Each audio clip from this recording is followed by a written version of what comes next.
मधुबन के बाबा, मधुबन के बाबा मुरली वाले, आपका क्या कहना, आपका क्या कहना। ओम शांति। 28/7/20 की मुरली। बाबा ने कहा, मीठे बच्चे, इस बेहद नाटक में तुम वंडरफुल एक्टर हो। ये अनादि नाटक है, इसमें कुछ भी बदली नहीं हो सकता है। इस बेहद नाटक में तुम वंडरफुल एक्टर हो। ये अनादि नाटक है, इसमें कुछ भी बदली नहीं हो सकता है। प्रश्न, बुद्धिवान दूरादेशी बच्चे ही किस गुहे राज को समझ सकते हैं? बुद्धिवान दूरादेशी बच्चे ही किस गुहे राज को समझ सकते हैं? उत्तर, मूल वतन से लेकर के सारे ड्रामा के आदि मध्यांत का जो गुहे राज है वह दूरादेशी बच्चे ही समझ सकते हैं। बीज और झाड़ का सारा ज्ञान उनकी बुद्धि में रहता है। वे जानते हैं इस बेहद के नाटक में आत्मा रूपी एक्टर जो ये चोला पहनकर पाठ बजा रही है, इसे सतयुग से लेकर कलयुग तक पाठ बजाना है। कोई भी एक्टर बीच में वापस जा ही नहीं सकता है। गीत, तूने रात गवाई सो के। ओम शांति। ये गीत बच्चों ने सुना। अब इसमें कोई अक्षर राइट भी है तो रॉन्ग भी है। सुख में तो सिमरन किया नहीं जाता, दुख को भी आना है जरूर। दुख हो तब तो सुख देने के लिए बाप को आना पड़े। मीठे मीठे बच्चों को मालूम है अभी हम सुख धाम के लिए पढ़ रहे हैं, शांति धाम और सुख धाम। पहले मुक्ति, फिर होती है जीवन मुक्ति। शांति धाम घर है, वहाँ कोई पाठ नहीं बजाया जाता। बाबा कहते वहाँ कोई पाठ बजाया नहीं जाता। एक्टर्स घर में चले जाते हैं, वहाँ कोई पाठ नहीं बजाते हैं। पाठ स्टेज पर बजाया जाता है। ये भी स्टेज है। जैसे हद का नाटक होता है वैसे ये बेहद का नाटक है।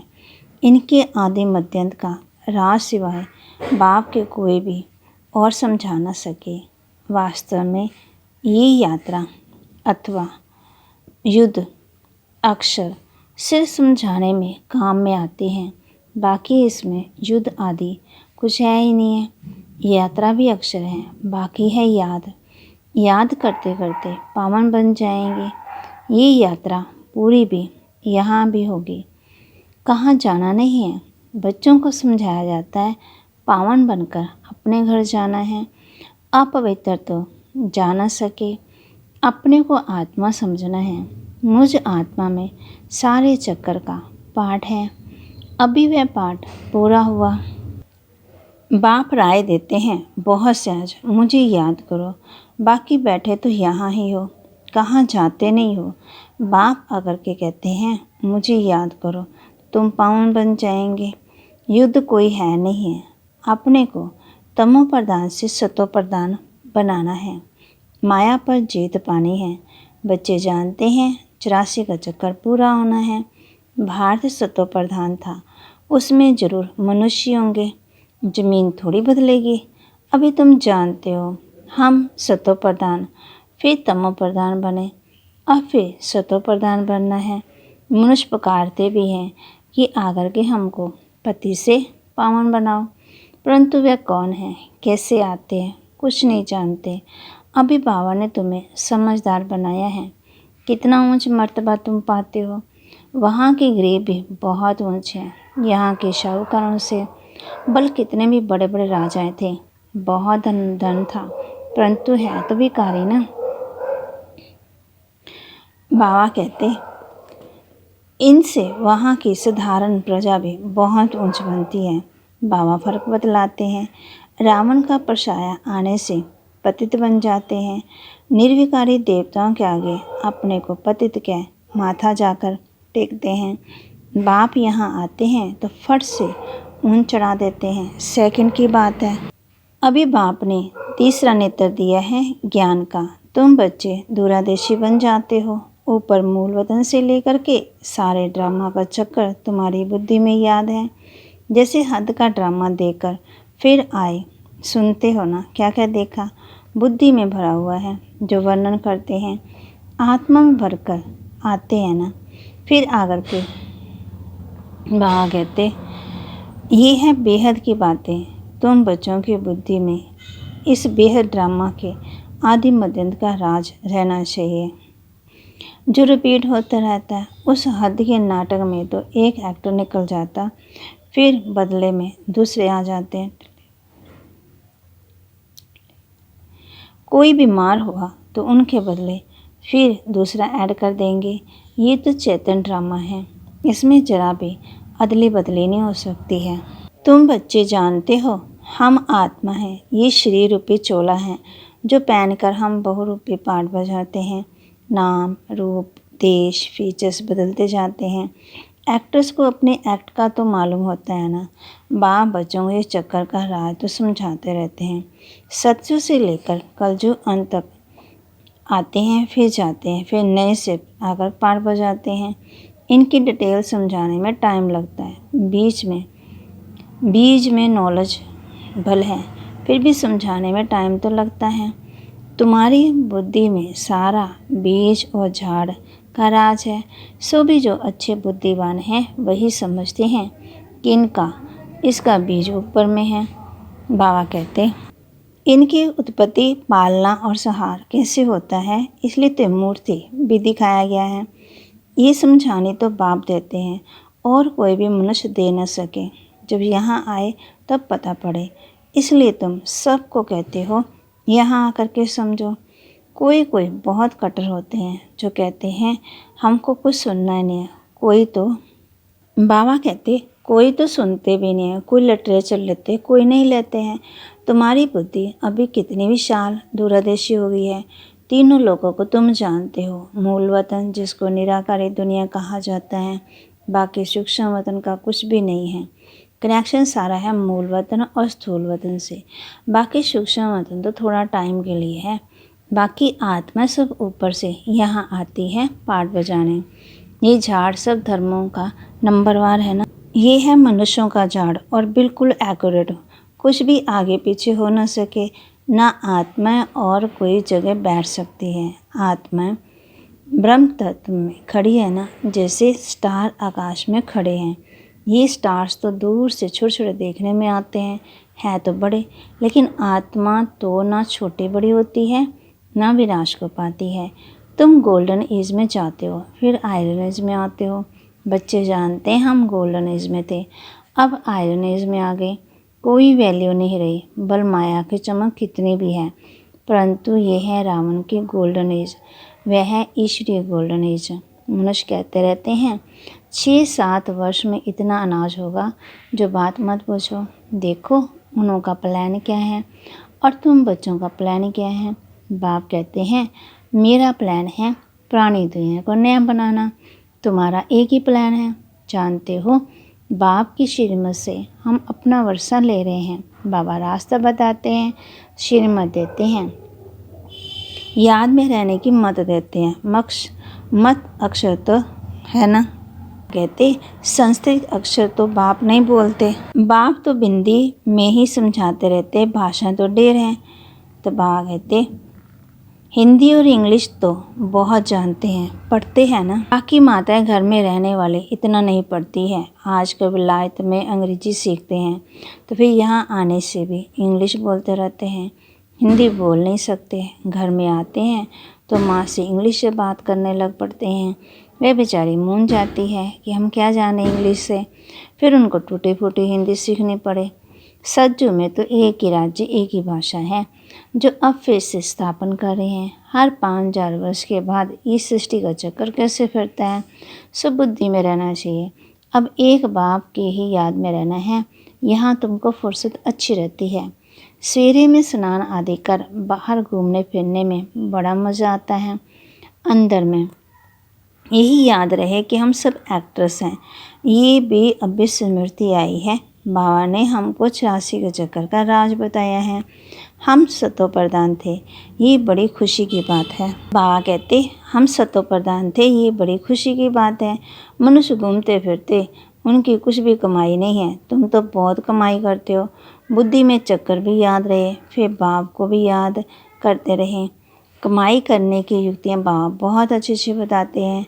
जो बच्चे ज्ञान का विचार सागर मंथन नहीं करते हैं, उनकी बुद्धि माया खिड़खिड़ करती रहती है, उन्हें ही माया तंग करती है। अंदर में ये विचार करो कि हमने ये चक्कर कैसे लगाया। सज्जू में इतने जन्म लिए, फिर नीचे उतरते आए, अब फिर सतो प्रधान बनना है। बाबा ने कहा है मुझे याद हो तो सतो प्रधान बन जाएंगे। चलते फिरते बुद्धि में याद रहे तो माया की खिड़खिड़ समाप्त हो जाएगी। तुम्हारा बहुत बहुत फ़ायदा होगा। बल स्त्री पुरुष साथ हो जाते हैं। हर एक को अपने से मेहनत करनी है, अपना ऊंच पद पाने। अकेले में जाने से तो बहुत मज़ा है, अपनी ही धुन में रहेंगे। दूसरा साथ में होगा तो बुद्धि इधर उधर जाएगी। है बहुत सहज। बगीचे आदि तो सब जगह हैं। इंजीनियर होगा तो उनका यही चिंतन चलता रहेगा कि यहाँ पुल बनानी है, ये करना है, वो करना है। बुद्धि में प्लान आ जाता है। तुम भी घर में बैठो, फिर भी बुद्धि उस तरफ लगी रहे। ये आदत रखो तो तुम्हारे अंदर यही चिंतन चलता रहे। पढ़ना भी है, धंधा आदि भी करना है। बूढ़े जवान बच्चों आदि सबको पावन बनना है। आत्मा को हक है बाप से वर्षा लेने का। बच्चों को भी छोटेपन में ये बीज पड़ जाए तो बहुत अच्छा है। आध्यात्मिक विद्या और कोई सिखा ना सके। तुम्हारी ये जो आध्यात्मिक विद्या है, ये तुमको बाप ही आकर के पढ़ाते हैं। उन स्कूलों में मिलती है जिस्मानी विद्या। बाप कहते और वह है शास्त्रों की विद्या। ये है रूहानी विद्या जो तुमको भगवान सिखलाते हैं। इनका किसी को पता ही नहीं है। इनको कहा जाता है स्पिरिचुअल नॉलेज। रूह आकर के पढ़ाते, उनका और कोई नाम रूप नहीं रखा जा सकता। ये तो स्वयं बाप आकर पढ़ाते हैं। भगवानोवाच है ना, भगवान एक ही बार इस समय आकर के समझाते हैं। इसको रूहानी नॉलेज कहा जाता है। वह शास्त्रों की विद्या अलग है। तुमको पता है कि ये नॉलेज एक ही है। जिस्मानी कॉलेज आदि की दूसरी है। आध्यात्मिक शास्त्रों की विद्या तीसरी है। यह रूहानी नॉलेज है। वह भले कितने भी बड़े बड़े डॉक्टर ऑफ फिलॉसफी हैं, परंतु उनके पास भी शास्त्रों की बातें हैं। तुम्हारी ये नॉलेज बिल्कुल अलग है। ये स्पिरिचुअल नॉलेज जो स्पिरिचुअल फादर देते हैं, आत्माओं का बाप है, वही पढ़ाते हैं। उनकी महिमा ही है शांति का सागर, सुख का सागर। कृष्ण की महिमा बिल्कुल अलग है। गुण अवगुण मनुष्य में होते हैं जो बोलते रहते हैं। बाप की महिमा को भी बाबा कहते हैं अर्थात रीति तुम जानते हो। वह तो सिर्फ तोते माफी गाते हैं, अर्थ कुछ नहीं जानते हैं। तो बच्चों को बाबा राय देते हैं अपनी उन्नति कैसे करो। पुरुषार्थ करते रहेंगे तो फिर पक्का होता जाएगा। फिर ऑफिस में काम करने समय भी ये स्मृति आएगी। ईश्वर की स्मृति रहेगी, माया की स्मृति तो आधा क्लब चली। अभी बाप यथार्थ रीति बैठ समझाते हैं। अपने को देखो हम क्या थे, अब क्या बन गए हैं। फिर हमको बाबा ऐसा देवता बनाते हैं। ये भी तुम बच्चे ही नंबरवार पुरुषार्थ अनुसार जानते हो। पहले भारत ही तख्त में ही बाप भी आते हैं पाठ बजाने। तुम भी आदि सनातन देवी देवता धर्म के हो। तुमको पवित्र बनना है, नहीं तो पिछाड़ी में आएंगे। फिर क्या सुख पाएंगे। भक्ति जास्ती नहीं की होंगी तो आएंगे नहीं। समझ जाएंगे ना, ये इतना उठाने वाला नहीं है। समझ तो सकते हैं ना, बहुत मेहनत करते हैं, फिर भी कोई विरले निकलते हैं। लेकिन थकना नहीं है, मेहनत तो करनी है। मेहनत बगैर कुछ मिलता थोड़ी है, प्रजा तो बनती रहती है। बाबा बच्चों की उन्नति के लिए युक्ति बताते हैं। बच्चे अपनी उन्नति करनी है तो सवेरे सवेरे स्नान आदि कर एकांत में जाकर चक्कर लगाओ, वह बैठ जाओ। तंदुरुस्ती के लिए पैदल करना भी अच्छा है। बाबा की याद पड़ेगा ना, और ड्रामा का राज भी बुद्धि में रहेगा। कितनी कमाई है, यह है सच्ची कमाई। वह कमाई पूरी हुई, फिर इस कमाई का चिंतन करो। डिफ़िकल्ट कुछ भी नहीं है, बाबा का देखा हुआ है। सारी जीवन कहानी लिखते हैं ना। आज इतने बजे उठा, फिर ये किया, समझते हैं पिछाड़ी वाले पढ़कर सीखेंगे। बड़े बड़े मनुष्यों की बायोग्राफी पढ़ते हैं ना, बच्चों के लिए लिखते हैं। फिर बच्चे भी घर में ऐसे अच्छे स्वभाव के होते हैं। अभी तुम बच्चों को पुरुषार्थ कर सत्व प्रधान बनना है। सत्व प्रधान दुनिया का फिर से राज्य लेना है। तुम बच्चे जानते हो कलप कलप हम राज्य लेते हैं और फिर गवाते हैं। तुम्हारी बुद्धि में ये सब है। ये है नई दुनिया, नए धर्म के लिए नई नॉलेज। इसलिए मीठे मीठे बच्चों को फिर भी समझाते हैं, जल्दी जल्दी पुरुषार्थ करो। शरीर पर भरोसा थोड़ी है। आजकल मौत तो बहुत ईजी हो गया है। वहाँ अमर लोक में ऐसी मृत्यु कब होती नहीं है। यहाँ तो बैठे बैठे कैसे मर जाते हैं।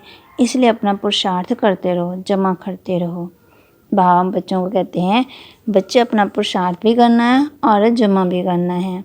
अच्छा, मीठे मीठे सिकलते बच्चों प्रति माता पिता बाप दादा का याद प्यार और गुड मॉर्निंग।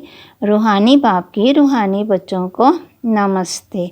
रूहानी बच्चों की रूहानी बाप दादा को नमस्ते। फिर है धारणा के लिए, बुद्धि को ज्ञान चिंतन में बिजी रखने की आदत डालनी है। जब भी समय मिले एकांत में जाकर के विचार सागर मंथन करना है। बाप को याद कर सच्ची कमाई जमा करनी है। दूरादेशी बन करके इस बेहद के नाटक को यथार्थ रीति समझना है। सभी पाठधारियों के पाठ को साक्षी होकर के देखना है। वरदान दे रहे हैं बाबा हम बच्चों को। वरदान लेते समय इधर उधर नहीं देखना है। वरदान लेना भी है, उसका चिंतन भी करना है और बाबा कहते चिंतन करके उसको बढ़ाना भी है। मास्टर ज्ञान सागर बन गुड़ियों का खेल समाप्त करने वाले स्मृति सो समर्थ स्वरूप भव। मास्टर ज्ञान सागर बन गुड़ियों का खेल समाप्त करने वाले स्मृति सो समर्थ स्वरूप भव। जैसे भक्ति मार्ग में मूर्ति बना करके पूजा आदि करते हैं, फिर उन्हें डुबो देते हैं, तो आप उसे गुड़ियों की पूजा कहते हो। ऐसे आपके सामने भी जब कोई निर्जीव आसार बातें ईर्ष्या अनुमान आवेश आदि की आती हैं और आप उनका विस्तार कर अनुभव करते या कराते हो कि यही सत्य है, तो ये भी जैसे उनमें प्राण भर देते हो। फिर उन्हें ज्ञान सागर बाप की याद से बीती सो बीती का स्व उन्नति की लहरों में डुबोते भी हो, लेकिन इसमें भी टाइम तो वेस्ट जाता है ना। इसलिए पहले से ही मास्टर ज्ञान सागर बन स्मृति से समर्थी भव के वरदान से इन गुड़ियों के खेल को समाप्त करो। स्लोगन है, जो समय पर सहयोगी बनते हैं उन्हें एक का पदम गुना फल मिल जाता है। जो समय पर सहयोगी बनते हैं उन्हें एक का पदम गुना फल मिल जाता है। बाबा ने आज हमें पदम गुना के बारे में बताया और खेल के बारे में बताया। आज बाबा ने हमें बुद्धि को बिजी रखने की आदत डालनी वो उसके बारे में बताया और दूरादेशी बनने के बारे में बताया। फिर बाबा ने अमर लोक के बारे में बताया, फिर सच्ची कमाई के बारे में बताया। फिर बाबा ने कहा सवेरे सवेरे स्नान आदि करके एकांत में जाकर चक्कर लगाओ, तंदुरुस्ती भी रहेगी। फिर बाबा ने बताया कि भारत में बाप आते हैं पाठ बजाने के लिए। फिर बाबा ने कहा कि बाप की महिमा करते हैं लेकिन यथार्थ रीति से जानते नहीं हैं। बाबा ने कहा, फिर बाबा ने आध्यात्मिक विद्या के बारे में बताया। फिर बाबा ने स्पिरिचुअल नॉलेज के बारे में बताया। फिर बाबा ने कहा धंधा आदि भी करना है और बाबा को याद भी करना है। फिर बाबा ने 84 के चक्कर का राज बताया। फिर बाबा कहते फिर जैसे बताया कि लोग क्या प्लान करते रहते हैं और हम बच्चे क्या प्लान करते हैं, हम अपने पुरुषार्थ का प्लान करते हैं। बाबा कहते फिर बाबा ने निराकारी दुनिया के बारे में बताया। फिर बाबा ने आत्मा के बारे में बताया कि सबका पार्ट एक्यूरेट है। फिर बाबा ने बताया कि बच्चे इस ड्रामा में कोई अदली बदली नहीं हो सकता है। फिर बाबा ने बताया, बाबा कहते हैं कई तो जल्दी समझ जाते हैं, कोई समझते नहीं है। बाबा कहते हैं माया पर जीत पानी है। बच्चे जानते हैं 84 का चक्कर पूरा होना है। भारत स्वतः प्रधान था। बाप पूछ रहे हैं बच्चों से, बच्चे आपको पता है याद अक्षर भी है, बाकी है याद की। याद करते करते पवन बन जाएंगे। फिर बाबा ने गीत भी बताया ना, गीत में बताया, तूने रात गवाई सो के दिवस गवाया, खा के हीरा जनन मोल कोड़ी बदले जाए। फिर बाबा ने बताया फिर दूरादेशी कौन से बच्चे हैं, है ना। फिर बाबा ने नाटक के बारे में बताया कि तुम वंडरफुल एक्टर हो, तुम्हारा पार्ट कभी भी बदल ही नहीं हो सकता है। ये अनादि नाटक है ना, इसमें कुछ भी बदल ही नहीं हो सकता है। ठीक है। ओम शांति, ओम शांति। इसलिए अपना पार्ट बहुत अच्छी तरह बजाना है, क्योंकि बदल ही तो हो नहीं सकता है।